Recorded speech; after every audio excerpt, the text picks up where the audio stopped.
Hey, salut à tous, bienvenue dans ce nouveau top des jeux de l'année 2013. Donc comme vous le savez, pour le moment, on parcourt les années de 2011 à 2020 pour faire le top décennie. Donc ce mois-ci, c'est le top des jeux en 2013. Oui, on parcourt même jusqu'en 2019, puisqu'en 2020, on a déjà fait un top que vous pouvez trouver ici au-dessus de ma tête. Évidemment, il sera une belle finalité parce que juste après ça, il y aura le top 2021, vu qu'on sera ainsi en janvier 2021 à ce moment-là. Exactement. Et on commence donc avec le 6e jeu de ce top. Oui, parce qu'on essaye de faire comme ça aussi des tops dans l'ordre, hein, donc de 6 à 1. Et donc, 6e jeu, il s'agit de Mystère. Mystère, un très chouette jeu d'ambiance. Un jeu de, je vais pas dire de devinette, un jeu comme ça, en fait, au principe du portrait chinois. Donc, comment ça va se passer? Vous avez un joueur actif qui va, lui, avoir un mot à faire deviner. Donc prenons par exemple jeu de société. Jeu de société. Voilà, jeu de société, c'est bien. Et il y aura 9 thèmes, 9 catégories sur la table. Les autres joueurs vont dire, ben voilà, est-ce que c'est un animal? Donc en pointant le thème animal, catégorie animal. Voilà. Le joueur actif dit, oui c'est un animal, si c'est un animal, il le met de côté. Si pas, il dit, non, je ne suis pas un animal, mais si j'étais un animal, je serais... Jeu de société, c'est très ouvert quand même, hein. C'était mieux Napoléon. je vais essayer un dauphin. Un dauphin. L'intelligence. Ah ouais, voilà. Le petit jeu derrière aussi peut-être. Voilà, et on continue comme ça. Le but c'est quoi? Eh bien, c'est que les autres joueurs devinent le mot, mais qu'ils ne le devinent pas forcément tout de suite. Ouais.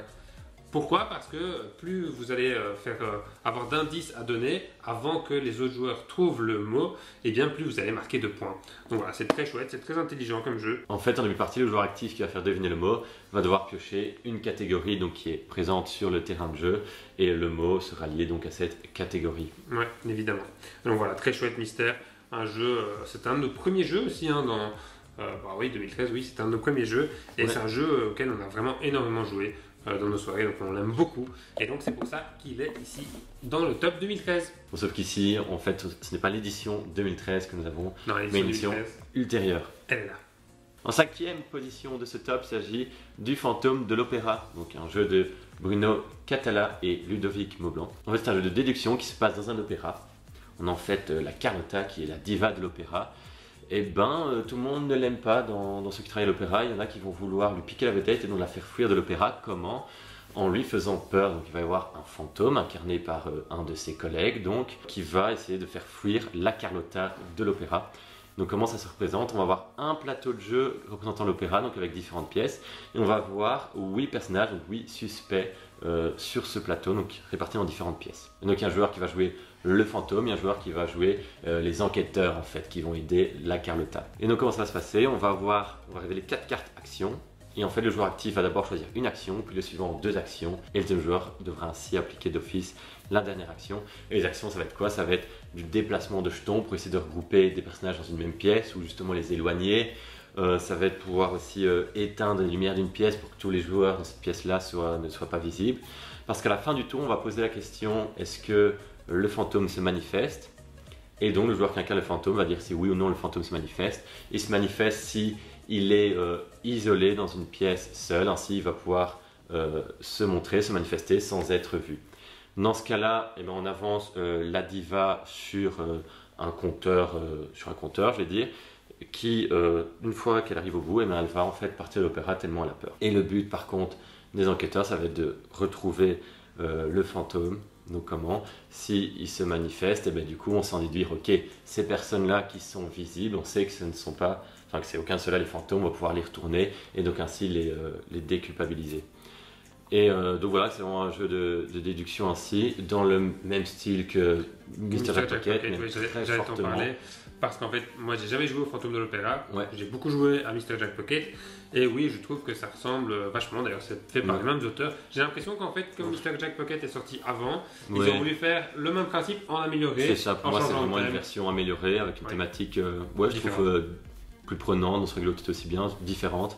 Donc c'est un jeu très sympa, très malin, ce système de actions qu'on va devoir en choisir une, mais attention, alors on va pouvoir potentiellement laisser 2 très bonnes actions à l'autre, donc il faut vraiment optimiser ses actions, faire des sacrifices, dire bon tant pis je vais lui laisser ça, et bien sûr cette déduction qui marche toujours très bien. Donc un très très bon jeu qui mérite sa 5e place dans ce top. Le jeu suivant, il s'agit de Mascarade. Mascarade, un jeu un peu fou, un peu déjanté, un jeu de bluff, clairement. Ça, on peut le dire. C'est un jeu qui se joue de 2 à 13 joueurs, même si on ne vous conseillera pas d'y jouer à 2. Il y a une variante à 2 que moi, personnellement, j'ai pas du tout aimé. Et en fait, dans Mascarade, eh bien, vous allez incarner un personnage. Donc, c'est un jeu à rôle caché. Vous allez avoir un rôle qui est caché. Vous allez le savoir au tout début de la partie. Et ensuite, vous allez, à votre tour, avoir la possibilité entre 3 actions. Soit échanger votre personnage avec un autre joueur, regarder votre personnage, ou alors effectuer l'action d'un personnage. Si vous échangez votre carte personnage, vous n'allez pas pouvoir voir la carte personnage que vous prenez. Lorsque vous effectuez l'action d'un personnage, eh bien, vous allez pouvoir effectuer l'action de n'importe quel personnage, pas spécialement celui que vous avez devant vous. Si ça se trouve, vous ne savez même pas quel personnage vous avez devant vous. Et là, vous allez dire, j'effectue l'action du roi, par exemple. Et là, si personne ne se manifeste et dit c'est moi le roi, donc si personne ne dit que c'est moi le roi, alors à ce moment-là, j'effectue mon action, je prends mes 3 pièces, voilà, parce que je suis le roi, etc. Si par contre quelqu'un d'autre dit ah non, c'est moi le roi, et puis ça se trouve un deuxième joueur va dire non, non, non, c'est moi le roi, alors comme ça tout le monde va révéler sa carte et les menteurs vont devoir payer une petite pièce au tribunal et seul le joueur qui aura réellement le roi pourra effectuer l'action du roi, même si ce n'était pas son tour. Voilà, c'est très malin. Et alors que c'est un jeu comme ça où on va avoir la zizanie, ça va vraiment être la mascarade, parce qu'on va échanger ses cartes, etc. Ça porte très bien son nom en effet, ça va être de semer la mascarade comme tu le dis, parce que du coup on ne sait plus qui a quel rôle et au final tu peux en profiter pour prendre le rôle le plus pété, ramasser plein de pièces, que le but c'est d'arriver à 13 ou 12 pièces je pense. Et tant qu'on ne te conteste pas, si on n'arrive pas à te contester, tu peux en profiter ainsi, quoi. Donc c'est vraiment très intéressant. Ouais, c'est sûr. Et donc, en fait, ce qui est comique, c'est qu'on va parfois pas savoir du tout qui on est devant soi. C'est ça. C'est très chouette. Donc voilà, Mascarade, un très chouette jeu, un jeu assez fun, de bluff, typiquement. En troisième position, c'est une grosse sortie de cette année 2013. Il s'agit de Concept, qui porte aussi bien son nom, parce que c'était vraiment un nouveau concept amené dans le jeu de société.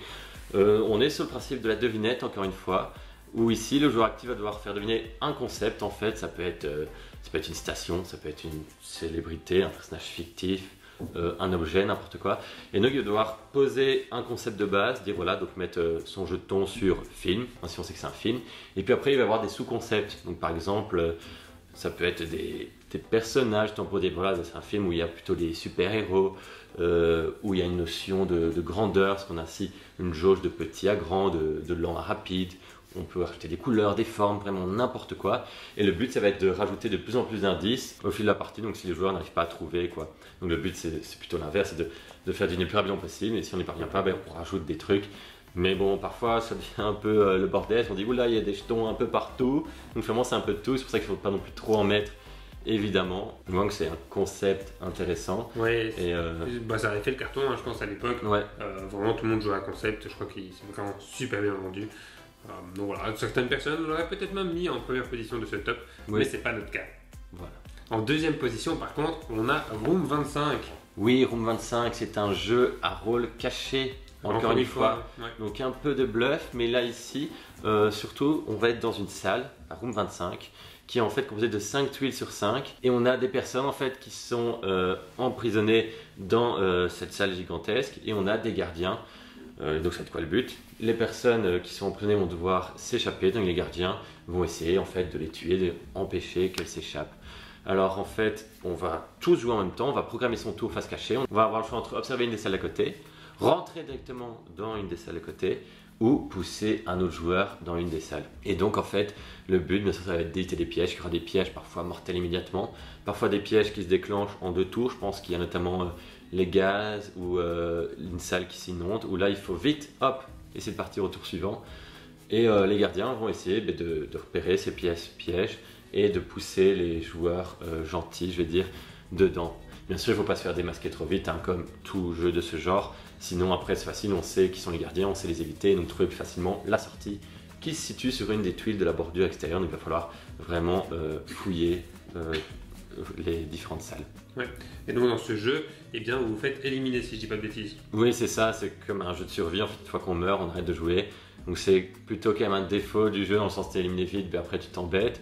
Mais par contre, ça a ce grand aspect positif que du coup, ça rend un jeu très nerveux, très prenant. Très immersif. Ouais, c'est ça, tout à fait. Un autre point aussi, c'est vrai que je me souviens de certaines parties qui ainsi tiraient en longueur, où quand il restait plus que 2-3 joueurs, cet aspect final pouvait durer un peu plus longtemps, vu que tu es plus éloigné, et là c'est plus à l'optimisation vraiment des mouvements, et donc tu dois réfléchir beaucoup pour les dernières actions, que ça peut tirer en longueur aussi. Ok. Bon, j'y ai pas beaucoup joué, à Room 25 j'ai même pas joué du tout, et donc je fais purement confiance à Thomas, donc dites-nous en commentaire si c'était un bon choix de le mettre en deuxième position. Et alors en première position, eh bien vous le savez, il s'agit de Love Letter. Love Letter, un très chouette petit jeu dans son petit pochon comme ça qu'on peut emmener partout, et qui en fait vous permettra d'aller remettre une lettre d'amour à la princesse. En tout cas vous allez vous battre pour ça. Et donc comment ça va se passer? Vous allez avoir une carte en main, vous allez piocher une deuxième carte, et là vous allez devoir jouer une de vos deux cartes, qui va avoir comme ça une action spécifique, comme par exemple pointer du doigt un joueur et essayer de trouver son rôle, comme par exemple allez vous battre entre guillemets avec un autre joueur et comparer vos cartes, et celle qui est la plus faible va perdre, enfin va être éliminée. Voilà, il va y avoir aussi du bluff, parce que vous allez pouvoir jouer une carte pour bluffer et dire hey, t'as vu, moi je joue la comtesse, et du coup ça veut dire que j'ai probablement le roi, alors qu'en fait pas du tout. Enfin, voilà, il va y avoir du bluff, etc.